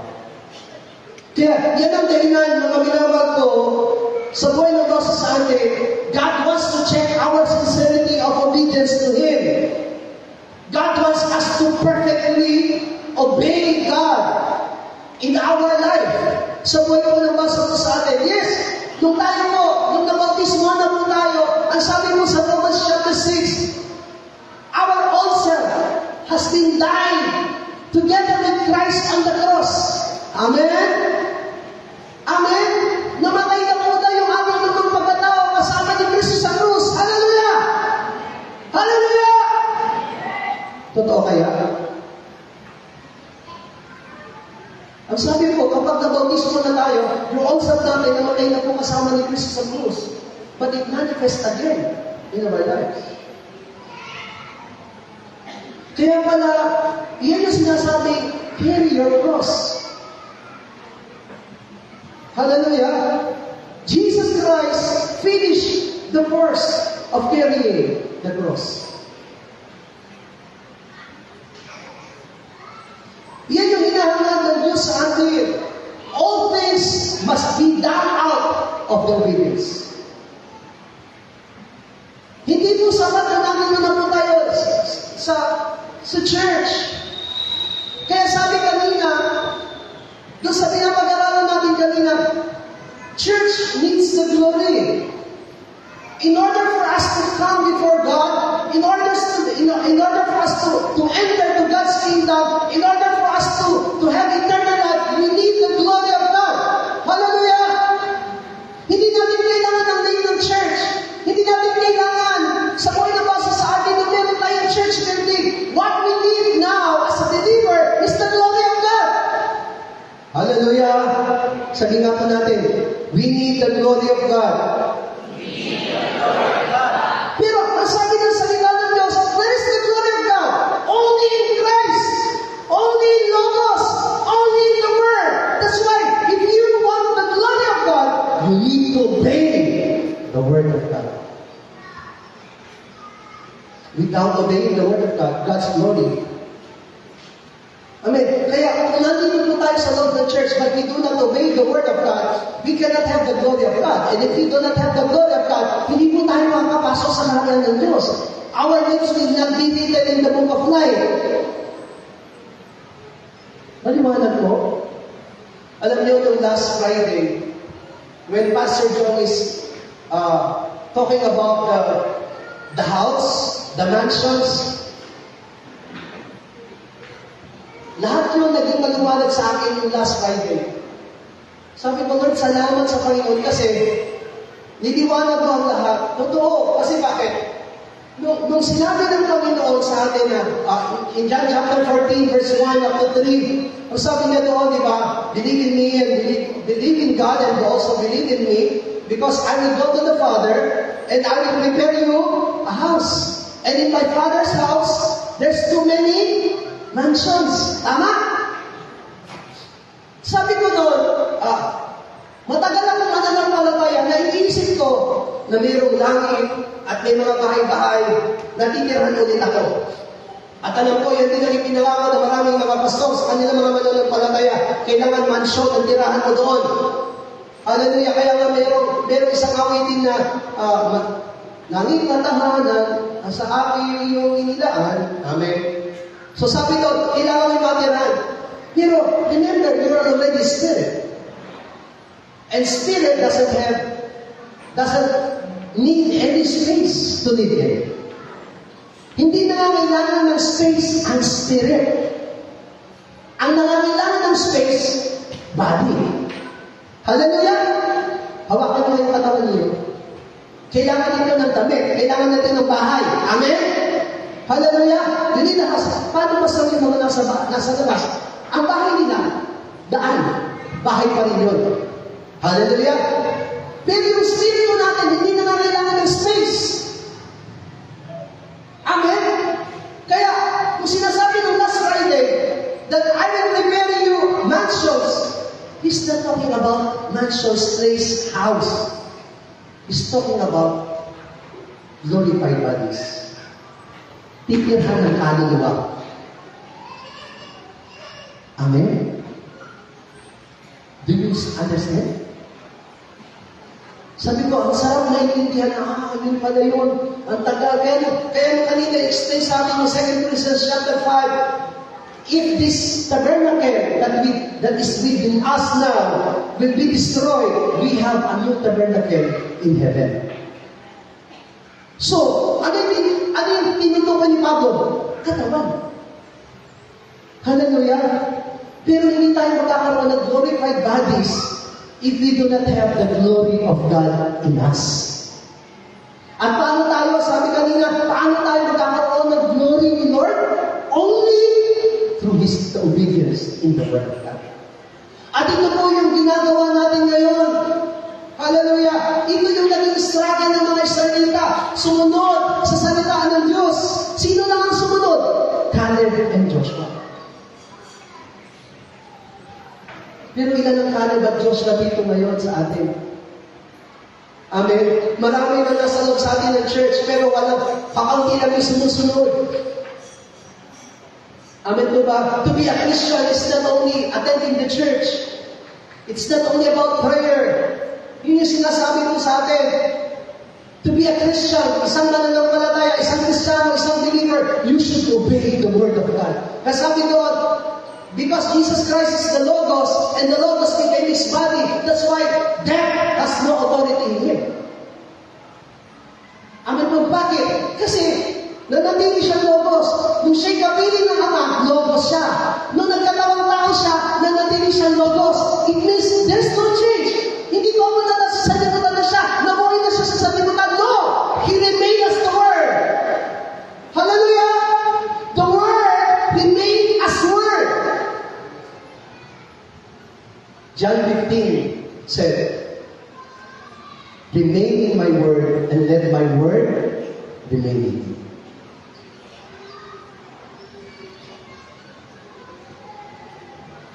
God will acknowledge every one of us, and God will give His glory to us. Magliliwanag yung kalulatian na yun automatically when the word is in us. Hallelujah. Amen. Kahapon, si Pastor, naglalagay po siya ng tinatawag na timer. Timer ng ilaw. Ibig sabihin ng timer ng ilaw, hindi mo na kailangan siyang patayin because automatically, dahil naka-timer na siya, automatic siya sisindi, automatic din siyang mamamatay. Amen? Tayo mga mananampalataya, hindi mo na kailangan sabihin, taglay mo ang kalwalatian ng Diyos. Automatically, when you have the word, and if you have obeyed the word, that glory will shine in you. Bigyan nga po natin ng pinakamalakas sa palakpakan niya. Do you understand it? Naiintindihan ko ba natin? And if that glory will be made in us, katulad ng mga anghel, that they can surpass time and they can go to the heaven, that will be our license also to be in heaven and to inherit eternal life.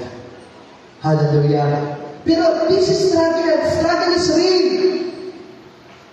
Kaya, yung pagpasa ng krus, amin po ba, yung pagpasa ng krus, hindi po ito sa pilitan. God did not want us to be burdened and give you cross. Hindi po yan sa pilitan. Ang pagpasa ng krus, pinipili. You choose it. Amen? Kasi ganito yan. Sa mga mananampalataya dito, pag nakikinig ng salita ng Diyos, they are very serious. Iniintindihan ang salita ng Diyos because they want their spiritual life to grow. Pero tandaan natin, meron din dito sa atin na mga batuhan. Amen? Yung puso nila, like stony heart. Ano yung stony heart? Bato.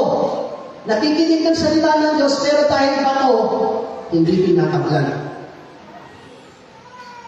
Walang pakialam kung lalago o hindi. Basta ako, ma-attend ako, and then lalabas ako, a-attend ulit, lalabas ako. Yan ang buhay ng isang Kristiyano. Amen. Kristiyano na Sunday Christian. Lalabas sa church, papasok, lalabas, papasok. Kaya pala sinabi niya po sa Pablo, supposed to be, you are already teachers. Kasi kung matagal na po tayo sa pananampalataya, lahat tayo dapat nagtuturo na ngayon. Amen? Pero ano sabi niya po sa Pablo, until now, kailangan pa kayong subukan. At ang masakit pa dito, hindi lang kayo pwedeng subukan na matitigas na pagkain, kundi malambot na pagkain.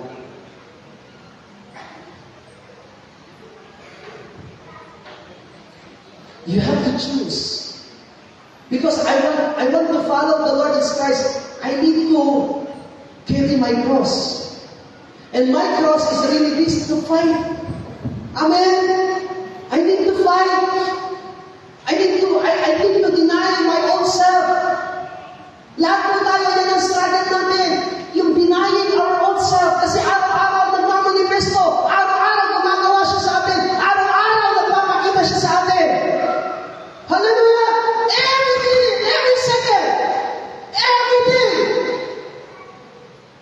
Kaya hindi natin makuha. Alam mo ba, gusto mong gawin yung kalooban ng Diyos, hindi mo magawa. Why? Because of that own self. Gusto mo na maglingkod sa Diyos. Why? You cannot do. Why? Because there is still own self in you. Yourself, you're fighting against your own self.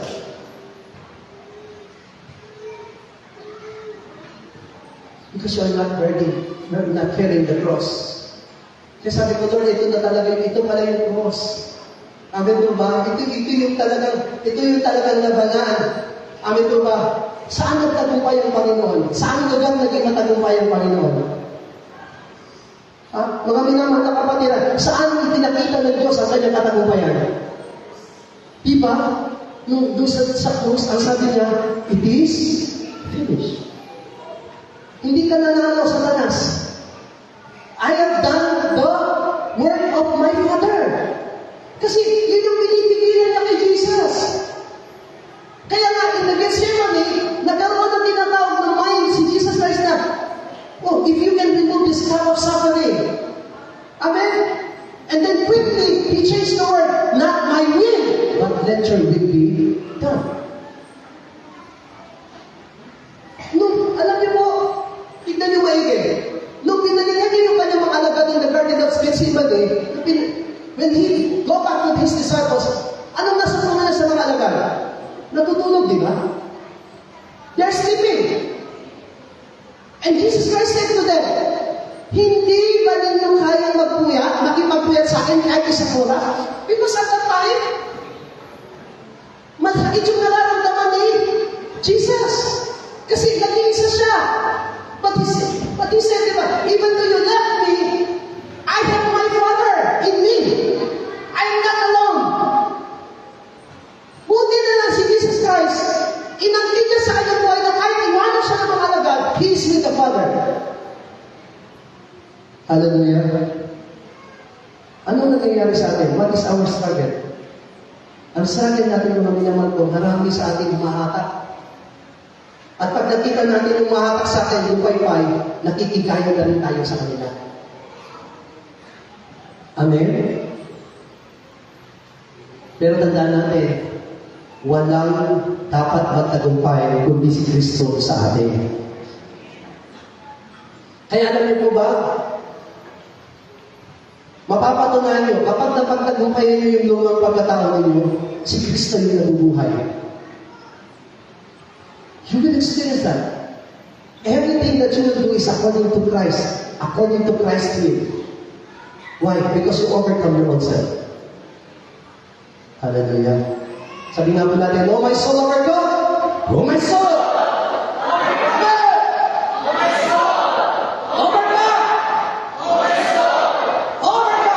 The disciples, alam niyo ba the time when Jesus Christ said to Matthew 16 verse 24, that He said that whoever wants to follow me should deny himself and carry up his cross and follow me. These disciples of the Lord Jesus Christ having hard times. Nagkaroon sila ng mahirap na pagkakataon para piliin. Mahirap pala. Pero may isa sa kanila, hindi ginaya, si Judas Iscariote. 12 na lang sila, di ba? Out of many, it became 72. Out of 72, it became 12. And doon sa 12, ito na. Nung sinabi ng Panginoon na, unless you will deny it, you deny yourself, and take up your cross and follow me. Amen. Judas Iscariote ka na. Hindi niya kaya. Kaya ang ginawa niya, nagsolo siya. Pumunta siya sa mga pinakasaserdote. Hallelujah. You know, the 11 disciples of the Lord, yes, they are weak. Hindi po natin may kakaya. They became weak also. They have meron silang fear. Amen po ba? Fear. But right after they understand everything, pagkatapos po nila may pintihan ng lahat ng bagay, anong ginawa nila? They died for Christ. Namatay sila para kay Kristo. Sa nakasulat yan, Hebrews chapter 11. Maraming mga alagad ng Panginoon ang sumunod sa Kanya, naputulan ng ulo, niyagari, pinako ng patiwari. Amen po ba? Which means they choose to live in Christ and to die in Christ. Kaya tayo rin, yan din yung hinahangad ng Diyos sa buhay ng Diyos sa atin. This time, amin po ba? Alam mo po, mahirap talagang patayin kasi ito na yung pagkatao natin. Isinilang na tayong ganito. Amin po ba? Ang inalulungkot natin, simula pa dun sa Garden of Eden, after Adam and Eve sin, wala nang panmalagyan sa atin, kaya ganito tayo. If the glory of God remains in us, mga minamang kung nanatili yung sa atin, malayo tayo sa kasalanan. Pero because the glory already, amin po ba, out of us, at ang namumuhay sa atin ang yung pagkatao, tandaan natin, hindi tayo sinilang na nakakakilala sa Panginoon. Hindi tayo sinilang na naunawaan natin at nakikilala natin ang Diyos. Pero sabi dito, mapapatunayan lamang kung sino nakakakilala sa Diyos. Sabi kanina, 1 John, ang sumusunod sa kanyang mga purpose. Church, let us obey the word of God. Amen po ba? Let us regain the glory. I-regain natin yung glory. Huwag tayong papayag na mawala yung kalulatian na yun. I-regain natin. Amen? I-restore natin. God, let God restore that glory in your life. Amen po ba? Yung katulad ng nangyari sa Garden of Eden bago nagkasala si Adam and Eve. Amen po ba? They are naked, but they cannot see the nakedness. Amen po ba? Yung wala sila doon sa kasalanan. Only they obey God. Always they obey God. Obey God. Obey God. Every day obey God. Every second obey God. Every minute obey God. Hindi umiiwalay. Never separate in God. Never separate in the glory of God. Hallelujah. Tandaan natin, nasa sanlibutan tayong lahat. At habang nandito tayo sa sanlibutan, we have a fight. Hallelujah. Fight for your old self. Sabi mo nga sa katabi mo, fight for your old self. Hallelujah. Hallelujah. Sabi nga natin 3 beses, oh my soul, fight your old self 3 times and let us pray that we will really regain and be restored in the glory of God.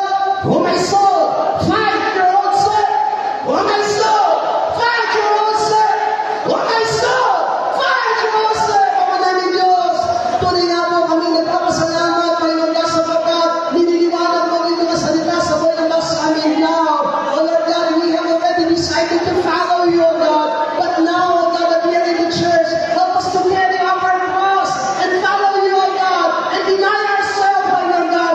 Help us to fight our own self and win over our own self, Father God. Ama yan ang patuloy namin dalangin.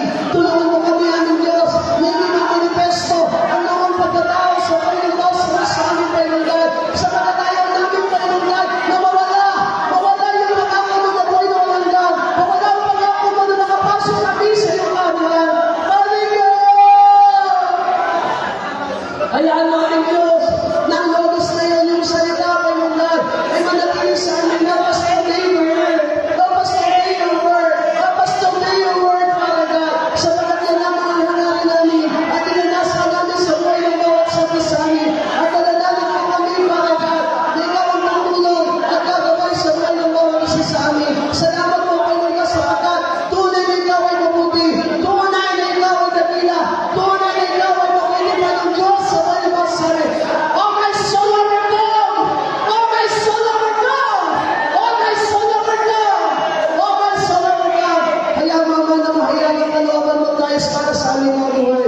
Salamat po aming Diyos at inangkin namin ang katagumpayan ng lahat ng ito sa pangalan po ng aming Panginoon Jesus. Amen. Palapakan po natin ang ating Diyos sa lahat. Now, katulad po na napag-usapan po natin, everything that we will give now will proceed to Cambodia for the gift giving. Ito yung napagpasyahan ng church natin.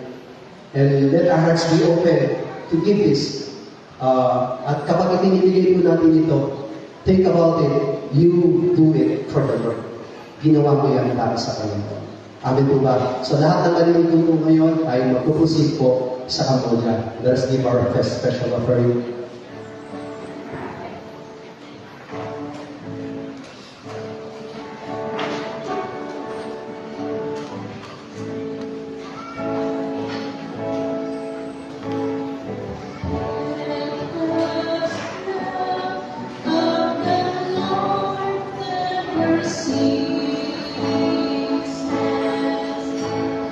Mercy is never come.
Matthew chapter 19, verse 13, 14, and 15 said, Lumagka kayo ay dinila sa kanya ang maliliit na bata upang ipatong niya ang kanyang mga kamay sa kanila at ipanalangin.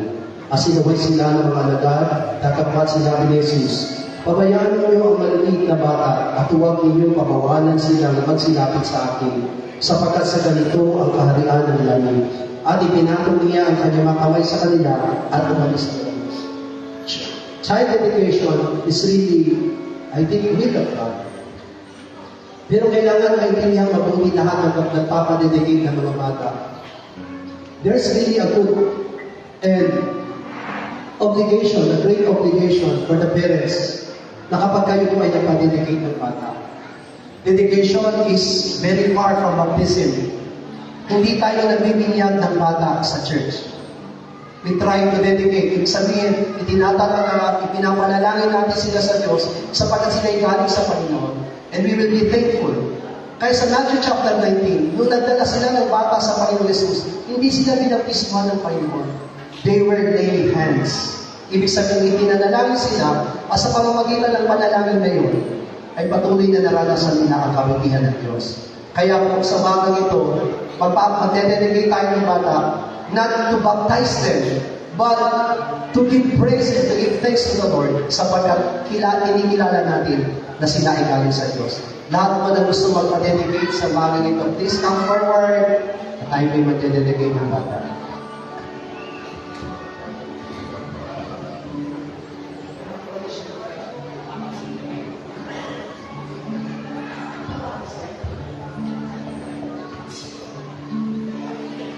Please come forward po.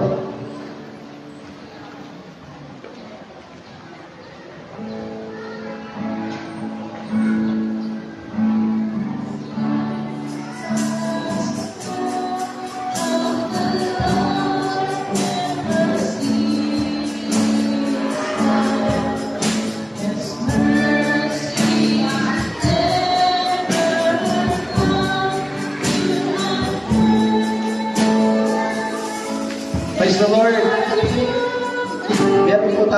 Meron po tayong 5 na dedicate na bata ngayon sa Panginoon. Pasalamatan natin ng Diyos sapagkat tunay siyang napakabuti. Una po ay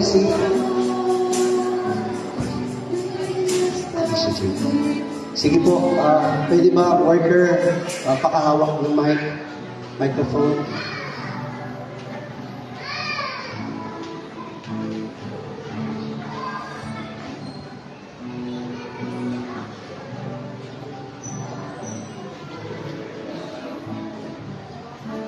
Ama namin Diyos, salamat po sa bagay ito. Tunay na kinikilala namin ang iyong kabutihan at katapatan sa buhay po ng batang si Alicia J. Salamat po sa kanyang magulang na Sister Jenny, na tunay nga po ang inyong Diyos na pusa at buong puso niyang itinatalaga ang batang ito para sa iyo. Panginoong Diyos, hawak ng iyong lingkod si Alicia J. At dinadalain ko nga po, Ama, na kumilos at gumalaw ka sa kanyang buhay. Kaya mo, Ama, ng patnumbay at pagkilos ng banal na Espiritu ay lumagi sa kanya. Kung paano ginabayan mo ang lahat ng ibang alagad. Kaya mo, Ama, nagabayan mo ang batang ito at maranasan niyang iyong kabutihan at katapatan sa kanyang buhay. At naniniwala kami, Ama, na lalaki siyang kinikilala at pinupuli ang iyong dakilang pangalan. Ikaw, Alicia J., ay aking tinatalaga sa pangalan ni Jesus. Amen. Palakpakan mo natin ang Panginoon.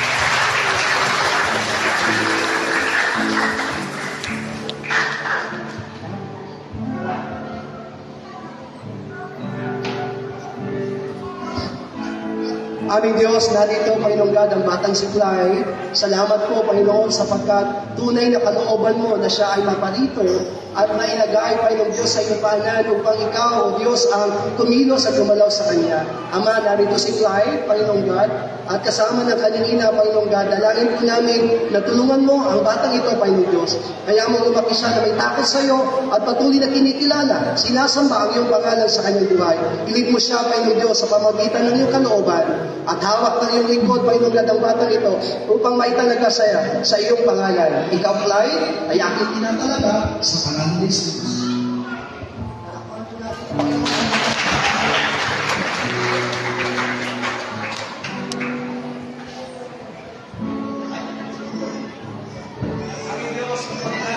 sa iyo, Panginoon God. Ang batang ito na si Yuri, dalangin po namin na matatumilo sa pumalag ka sa kanya at patuloy namin tinatalaga siya sa iyo. Ang mga kabayan na tulungan mo batang ito ay ang maranasan niya hindi lang ang kalakasan ng isikal, kundi ang kalakasan ng spiritual din ng Diyos. At darating ang araw na gagamitin mo rin siya aming Diyos sa pagpapahayag ng nagtiting ng pagkuhan. Salamat po, Ama. Kaya na si Yuri ay aming may talaga sa pangalan ni Jesus.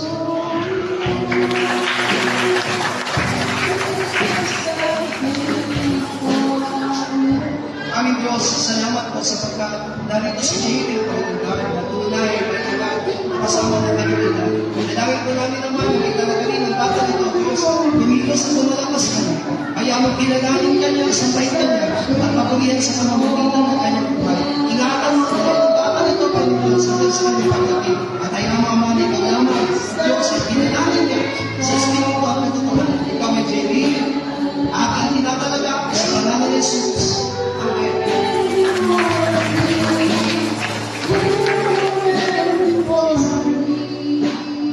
Aming Diyos, maraming salamat sa benefits na iyong pinagkat. Dalangin po namin ang batang ito'y tunod ng pagkabayan. Ikaw lamang kumilos at lumalakas sa kanyang buhay.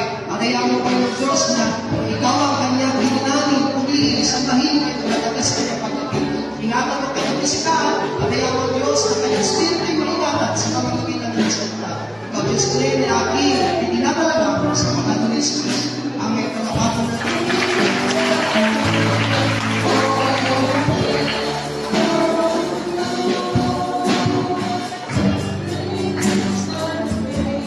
the response tent. Lahat ay tumayo sa response tent.